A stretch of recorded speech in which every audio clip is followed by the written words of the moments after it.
Hey guys, Eric at the Fitness CPA. Today we're going to dig into tips for your retail space and how to best maximize it and what it means to be profitable in a retail space at all.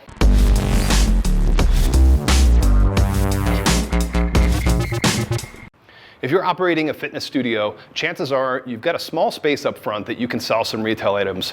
For some businesses, this is a small component of their business. For other businesses, it's a really big part of what they do. Overall, though, I would always remind somebody, when you're thinking about retail, this should be about 5% of your effort for the overall business. The primary revenue generator we have to recognize is going to be memberships and reoccurring revenues.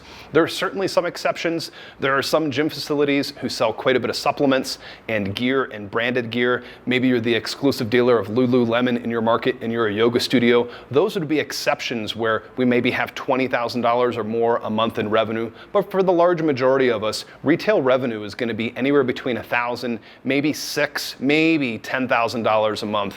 And of that, we have to remember that there's going to be a cost. When we've got cost for retail items, selling $10,000 of retail may actually only mean less than $4,000 worth of profit after selling all of that retail. And so what are some of the things that we think about when we're thinking about retail and that experience in your facility? First off, again, I just want to reiterate, do not do retail at the detriment of your member experience. But if you can offer it and you have a small space up front, we would like you to try branded retail gear. Sell branded retail gear that has your studio logo and your name on it.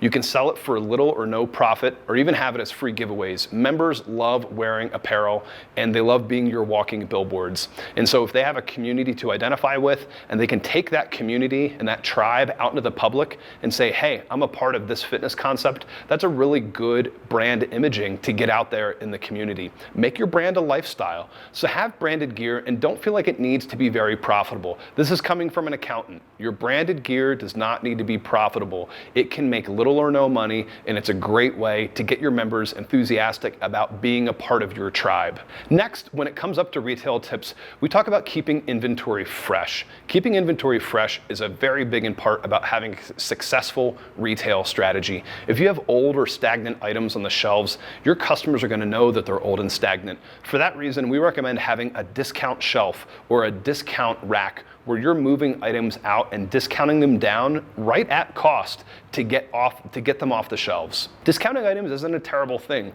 In a retail space, we typically mark up our items twice. So if it costs $50 to you, you're going to sell it for $100. And so as that item maybe stops to move, it has an awkward pattern, maybe it's a strange size, we move that off to the sale rack to hopefully get it off of the shelves and make room for more profitable retail items. To sell the right retail, you have to buy the right retail. And so for that reason, we recommend paying attention to what members are wearing and stocking similar items that maybe they can't find locally. As a fitness business, you should have access to lots of vendors and retailers where you can bring in products, patterns, and items that your customers are looking for. Build relationships with those vendors and always be sure to ask for special pricing so that you can earn more profit for your efforts. Go back to those vendors, ask for free shipping. 1%, 2%, or even 3% off of a product order can make the difference between being successful and maybe having retail that doesn't make all that much profit. The last item that we take into consideration with retail is special discounts. Everybody loves special discounts, except maybe the accountant. Special discounts are the last place that we want to draw your attention to when you sell retail for your fitness business. Special discounts are typically offered to existing monthly reoccurring members and employees only. Outside of this, we're not a big fan of discounts unless you're talking about the sale rack. Once we start discounting items, we get into the trap of moving more and more volume and having less and less profit. We're currently working with a fitness concept that has doubled their retail revenue within the past year. They're now selling $50,000 of retail instead of $25,000. Unfortunately, their profit margin is exactly the same as it was before. When we dug into this problem, we were able to find out that they were discounting down retail items to so many individuals that even though they were selling more retail, their profit was the same as the prior year. Discounting down retail can be an effective strategy in limited situations and to encourage that monthly membership. But outside of this, we would recommend not discounting down retail. When it comes to employee discounts, a small but limited discount is appropriate, but I would definitely not sell retail to employees at cost. It takes your studio time and effort and that vendor relationship to bring those products in. These are just a few of the areas that we would recommend you focus on retail.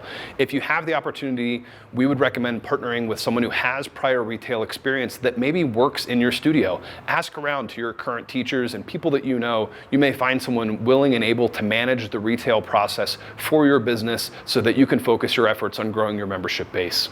We hope you got value out of today's video. If you have any questions, be sure to reach out.